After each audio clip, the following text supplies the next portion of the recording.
Even with the boom in retro-inspired FPS of late, it's still all too easy to find that a few of them manage to just slip through the cracks.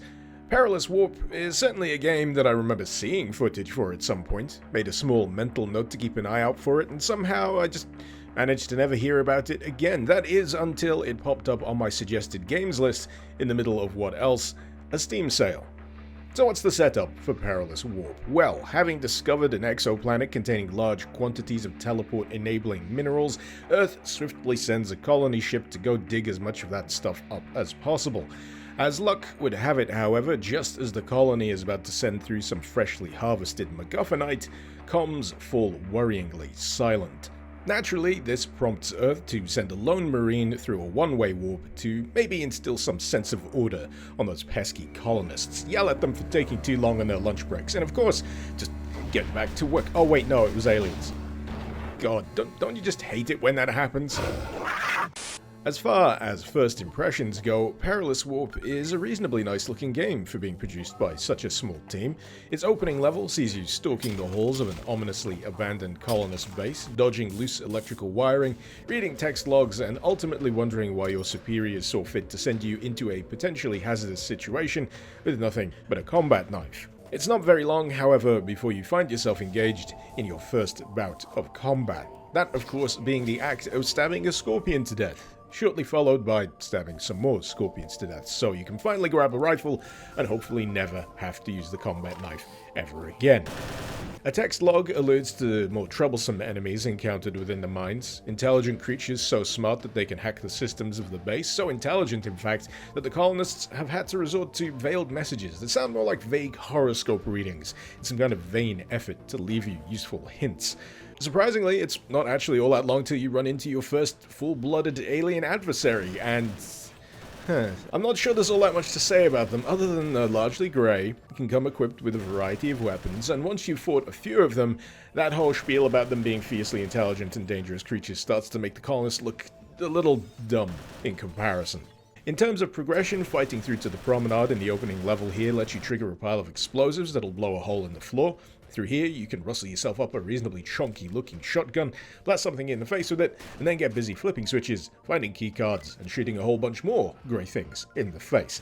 Pretty par for the course stuff, all things considered, but that's not to imply that this particular gameplay loop is an inherently bad thing. Not at all. It's a fine foundation to build upon, as many have done before. The key, I feel, is couching it within cleverly designed levels, peppering the process with some personality, maybe some additional world building, and let's face it, the quality of the combat when moving from point A to point B certainly helps too.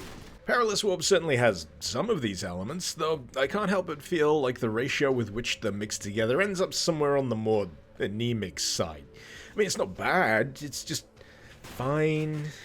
Now, I know I sound like I'm being harsh. We're only partway through the first level, but you've got to understand, the baseline the Perilous Warp sets here pretty much carries through for almost the entirety of the game. To its credit, though, Perilous Warp does have some aspects that stand out and manage to carve some space in that ADD-ravaged garbage dump I call my brain.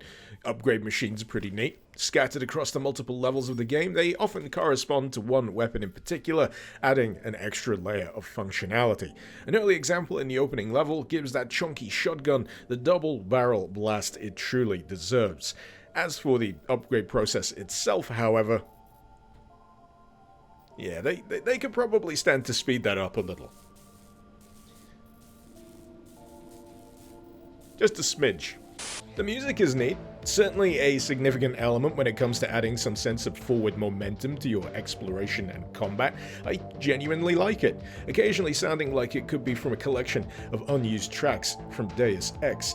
That sense of momentum that the music provides, though, is sorely needed, because there's just something ever so slightly sluggish about the movement here, and hilariously, as if to add insult to injury, where you'd expect to find a run function, instead slows you down even further to a leisurely stroll, which, yeah, you'll barely, if ever, use.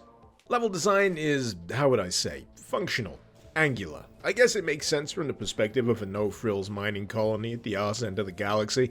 That said, when it comes to the aesthetics, I'll just lead by saying I feel like I've got a reasonably high tolerance for grey and brown. I mean, I'm a fan of Quake too.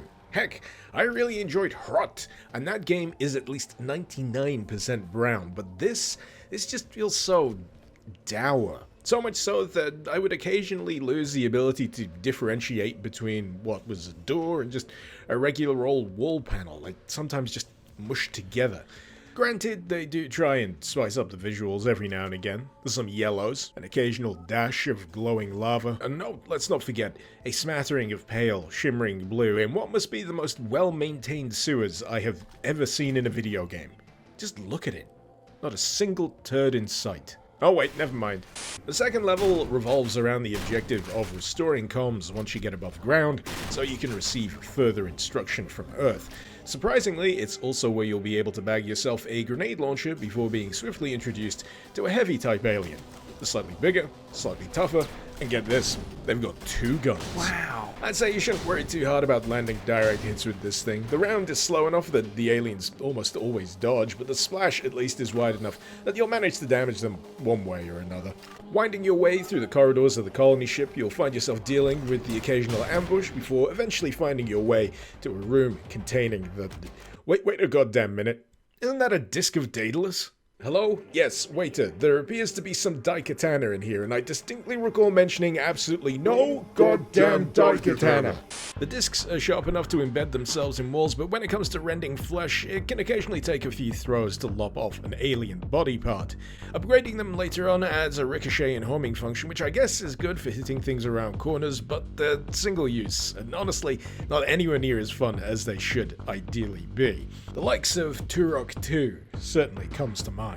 Anyways, I find the layout of this section in general just kind of weird. It's meant to be a grounded colony ship, but there's an APC in the basement, and then there's a teleport that lands you in a courtyard hoarding counter where you can eventually get a key, but then you teleport back inside and there's a big old room full of bullshit and they just keep spawning in. And what I'm trying to say here is that as a level, it's kinda geographically fucked. I never got the impression that I was actually inside a ship. I mean, even the power-up placement feels off. It's in one of the last places you'd think to look after being swarmed, so all I could do is just stand there glowing in a mildly threatening fashion after everything was already dead.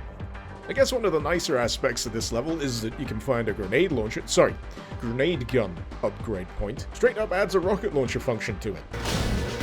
Highly recommended. With comms restored back to Earth, it's off to the 3rd level, which revolves around getting a cargo teleporter online so Earth can send some reinforcements. 3 guesses for how that one turns out.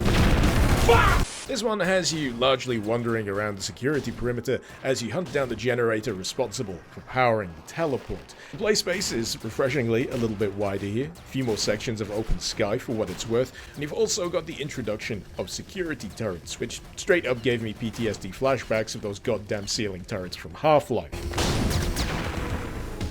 Once you flip the Jenny on, things do get a little bit more heated during the course of this level, but even though I was playing on medium, I didn't really feel like it was even close to putting me through my paces. Seriously, this game throws so much armor at you that despite taking every hit like you're having a seizure, most of the time it just translates to single-digit chip damage on your base health.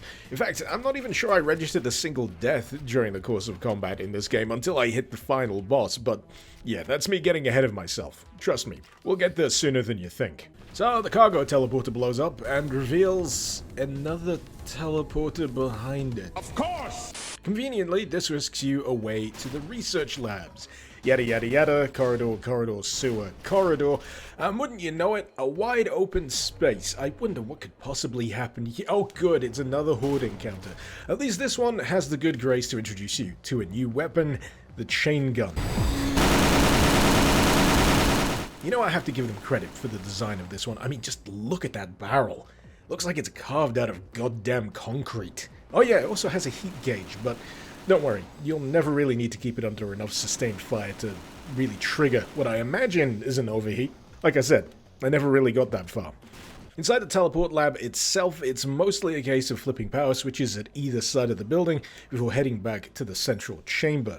One side is admittedly trickier than the other thanks to the basement full of goddamn scorpions, but after that you just have to dispatch a heavy and a handful of goons before it's time to take yet another trip through the teleport, where your objective is to secure the Chronosphere. Turns out the Chronosphere is the root of all problems here on... Wait, does this planet even have a name? Come to think of it, do the aliens? Do I? Anyway, they found the Chronosphere in the mines. It's super good at teleporting. It's like unlimited teleports with sprinkles and maybe a cherry on top, which is apparently better than all the other teleport tech they have here on this godforsaken planet. Anyway, the aliens didn't like that the colonists had started to screw with the thing, and naturally the only reasonable course of action was, of course, to invade and flat out murder everyone. Yep, when it comes to story intrigue here in Perilous Warp, that is pretty much as good as it gets. So this level introduces the revolutionary concept of water into the mix. Turns out the aliens do not like it at all. This turns out to be quite convenient considering none of the weapons in your arsenal besides the knife and I guess the disc, I don't know, never really tried, will work underwater. Granted, you'll be stabbing a lot of fish, but honestly, I was hoping that this would maybe open up the possibility of a pressurized water gun that you could then shoot at enemies to make them melt or explode. But then I realized I was playing Perilous Warp and that was far too interesting an idea. Anyway, after some more recreational fish stabbing, the water pipes will kick you out into a lake, which will eventually grant you access to the dam. The dam section itself actually has a few interesting bits and bobs contained within. For one, you've got the laser security corridor here, which not only damages you when you touch the lasers, but also triggers a ceiling turret, so that's just a double whammy of fuck you. Probably one of the times this game actually came closest to killing me outside of the final boss in this game, and the other would be the elevator ride from hell.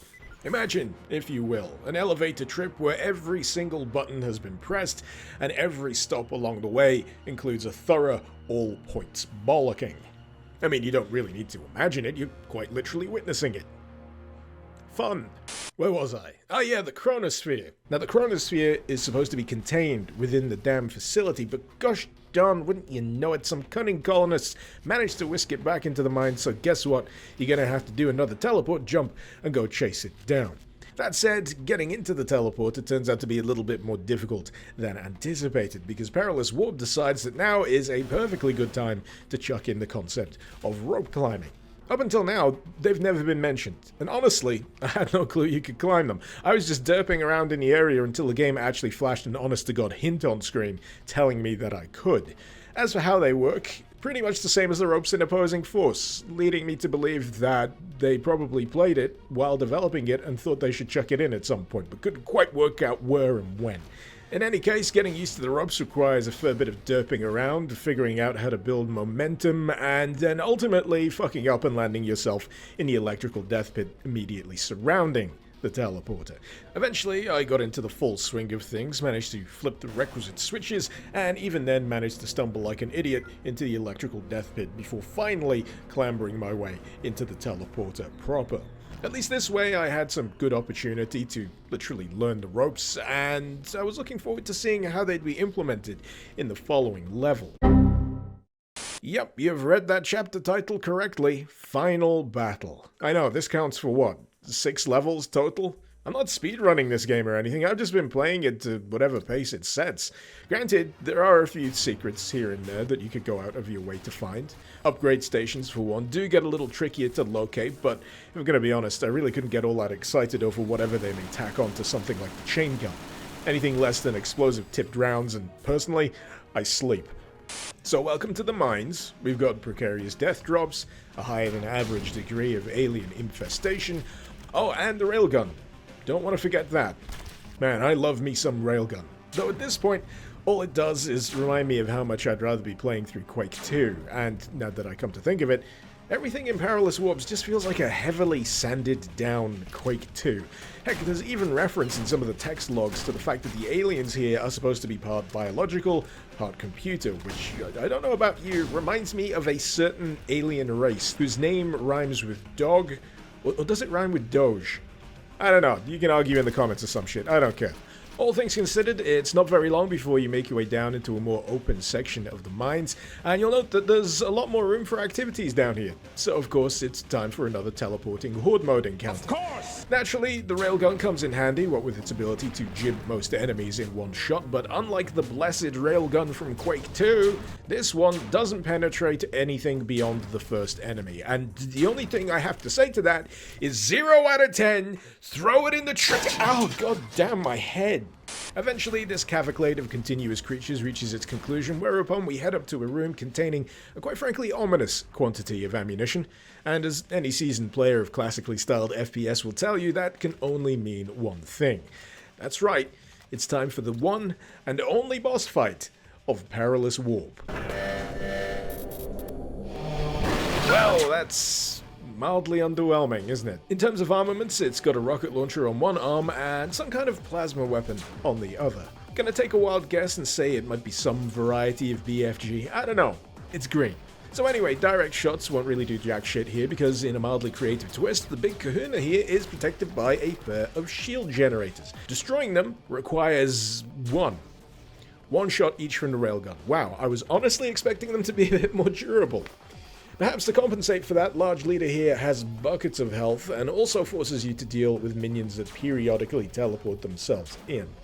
I did, in fact, die a few times here, and the only real reason that happened is because, admittedly, it's kind of hard to focus on dodging a rocket headed for your Jaxie when you're also dealing with something attempting to eat your face. Long story short, I got there eventually, bringing down the big fella, perhaps a little earlier than the game expected, because I was awkwardly stuck there a short while longer, fighting off the remnants that were still teleporting into the room. So yeah, they kind of just kept turning up. Kind of awkward, really. Ultimately, I was able to dispatch the stragglers and finally get my grubby mitts on the Chronosphere, enabling me to open a portal back to Earth, whereupon we live happily ever... shit. So yeah, that's the end of Perilous Warp. No, really, that's the actual end. There aren't any extra episodes hidden down the back of the couch, trust me, I checked, and this is a pretty definitive end screen. Or is it? No, it's the end. It is actually the end of this game. If you're wondering about the total playtime, 2.3 hours. Yep. Pretty short game. All things considered, I didn't particularly dislike Perilous Warp, nor did I like it all that much either. Truth is, overall, I found it quite dull. A game that, if anything, can't help but remind you of all the other more interesting games that it sources its inspiration from. But if there's anything I can say about Perilous Warp with 100% certainty, it would be that of all the games I've made videos about lately, this has certainly been the most recent. Until next time, this has been Mr. Icarus. Thank you very much for watching. Icarus out.